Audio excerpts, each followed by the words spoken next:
آگے کا سفر انہوں نے تنہا طے کرنا تھا۔ وہ 4 افراد تھے، نوید، کرنل آفریدی، شرجیل اور نندنی۔ خوش قسمتی سے وہ بغیر کسی رکاوٹ کے مختلف بسوں کے ذریعے ایک سرحدی گاؤں میں پہنچے۔ وہاں ایک اسمگلر کی مدد سے انہوں نے انڈیا کی سرحد پار کی۔ یہی اسمگلر کرنل آفریدی اور شرجیل کو پاکستان سے انڈیا لایا تھا۔ وہ پاکستانی علاقے میں داخل ہو چکے تھے، لیکن سفر کوئی بھی ہو بالآخر اس کا اختتام ہو ہی جاتا ہے۔ وہ روشنیوں کے شہر میں پہنچ چکے تھے۔ نندنی سب کو اچھی لگی تھی، لیکن تکلیف دہ بات یہ تھی کہ وہ ہندو تھی۔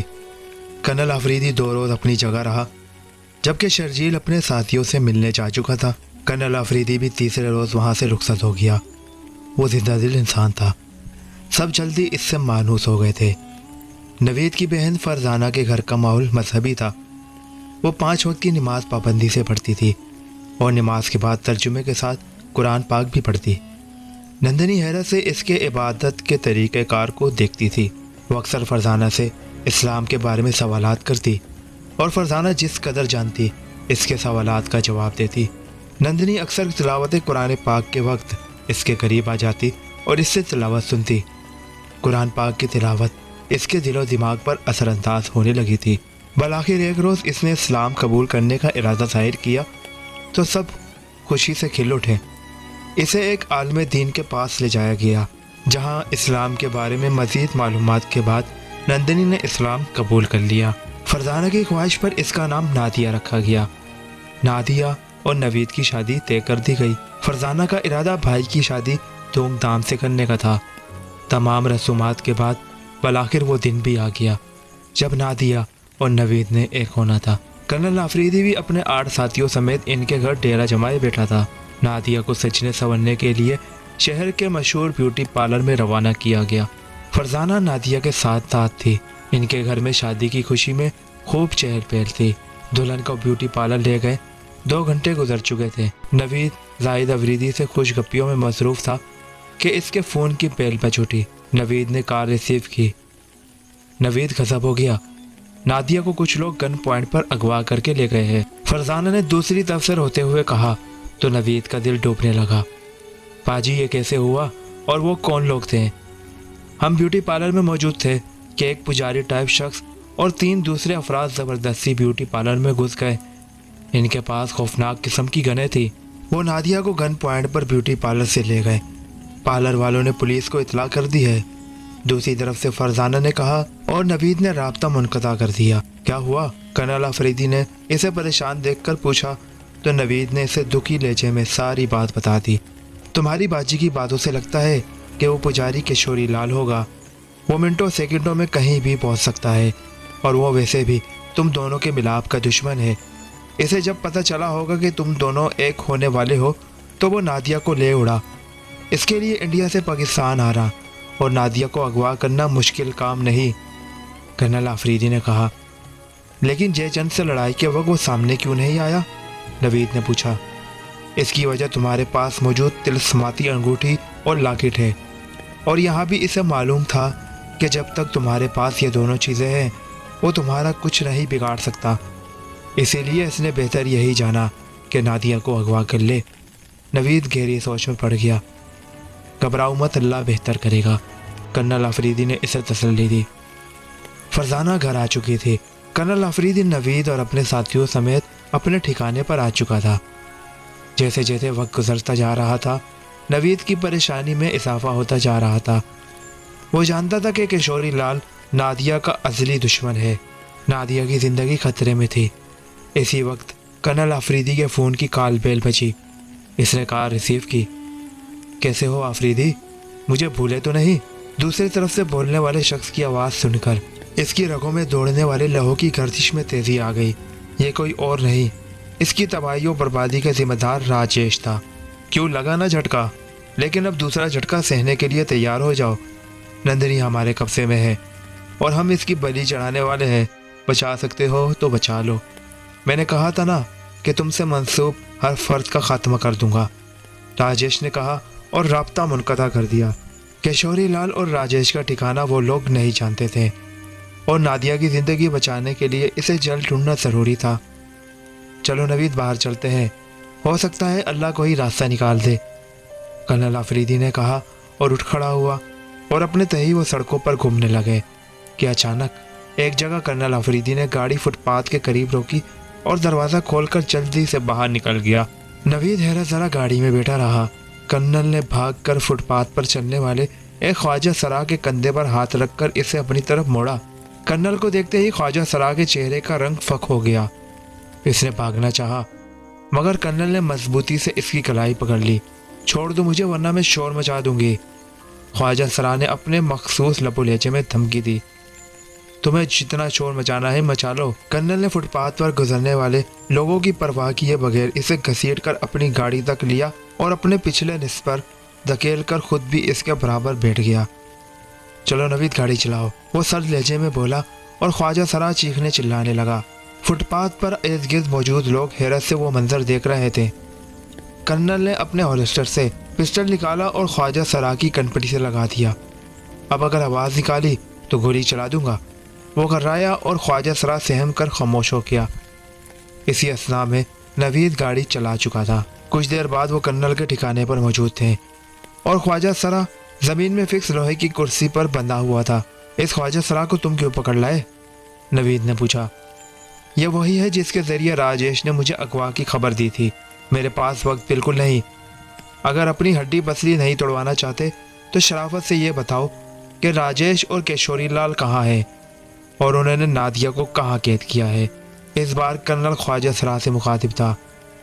میں کسی کیشوری لال اور راجیش کو نہیں جانتی، تمہیں ضرور کوئی غلط فہمی ہوئی ہے، خواجہ سرا نے جواب دیا اور کرنل آفریدی بجلی کے بورڈ کی طرف بڑھا۔ وہاں ایک پلگ لگا ہوا تھا۔ پلگ سے منسلک دوسرے سرے کی ننگی تاریں اس نے خواجہ سرا کی کلائی سے لپیٹ دی۔ خواجہ سرا حیرت اور خوف سے اسے دیکھ رہا تھا۔ اس نے سوئچ بورڈ پر لگا بٹن آن کر دیا تو خواجہ سرا کے بدن کو جھٹکا لگا اور وہ لرزنے لگا۔ کرنل نے فوراً بٹن آف کر دیا۔ یہ عمل محض چند سیکنڈ کا تھا لیکن خواجہ سرا کی حالت خراب ہو گئی۔ کرنل نے اسے ایک بار پھر کرنٹ کا جھٹکا دیا۔ اس بار خواجہ سرا بے ہوش ہو گیا۔ کرنل نے اسے بے در پہ کہیں تھپڑ رسید کیے تو وہ ہوش میں آیا۔ بھگوان کے لیے مجھے چھوڑ دو، میں تمہارے ہر سوال کا جواب دوں گی، خواجہ سرا روتے ہوئے بولا۔ تمہارا نام کیا ہے؟ مدھو۔ تمہارا راجیش سے کیا تعلق ہے اور تم اس کے لیے کیا کام کرتے ہو؟ مہاراج راجیش کا کہنا ہے کہ اگر ہم کالی ماتا کے نام پر بلی دیتے رہیں تو اگلے جنم میں ہجڑے کے بجائے عورت یا مرد کے روپ میں جنم لیں گے۔ راجیش اس کے علاوہ تم سے کیا کام لیتا ہے؟ ہم اس کے حکم پر مختلف اہم مقامات پر دہشت گردی کرتے ہیں، مدھو نے جواب دیا۔ انہوں نے ماضی کی نندنی اور آج کی نادیہ کو کہاں قید رکھا ہے اور اس کے ساتھ کیا سلوک کرنے کا ارادہ رکھتا ہے؟ یہاں راجیش کا ایک پاکستانی ساتھی سیٹھ ساجد ہے، اسی کی ایک عمارت میں نندنی کو قید رکھا گیا ہے جہاں آج رات اسے کالی کے چنوں میں بلی دی جائے گی، مدھو نے جواب دیا۔ تو کرنل آفریدی اور نوید چوک پڑے۔ ان کے وہم و گمان بھی نہ تھا کہ سیٹھ ساجد اور راجیش کے بیچ لنکس ہو سکتے ہیں۔ اس نے تفصیل سے اس عمارت کا محل وقوع اور ایڈریس مدھو سے پوچھا اور پھر نوید کے ساتھ باہر نکل گیا۔ کچھ دیر بعد وہ تیز رفتاری سے سیٹھ ساجد کے ٹھکانے کی طرف جا رہے تھے۔ گاڑی انہوں نے عمارت سے کافی فاصلے پر روکی اور ٹہلتے ہوئے عمارت سے چند گز دور پہنچے اور جائزہ لیا۔ یہ کافی وسیع و عریض عمارت تھی۔ مین گیٹ پر سیکیورٹی گارڈز کی وردی میں ملبوس 2 افراد رائفل لیے چوکنا کھڑے تھے۔ ایک دوسری عمارت اس عمارت سے تقریباً 20 فٹ کے فاصلے پر تھی۔ اتفاق سے یہ دونوں عمارتیں 3 منزلہ تھی۔ آؤ ذرا ساتھ والی عمارت کا جائزہ لیں۔ وہ نوید کو لے کر دوسری عمارت کی طرف بڑھا۔ یہ رہائشی فلیٹ تھے۔ چھت پر پانی کی بڑی سی ٹینکی تھی۔ وہ فلیٹ کا جائزہ لے کر نیچے آ گئے۔ کوئی فائدہ نہیں۔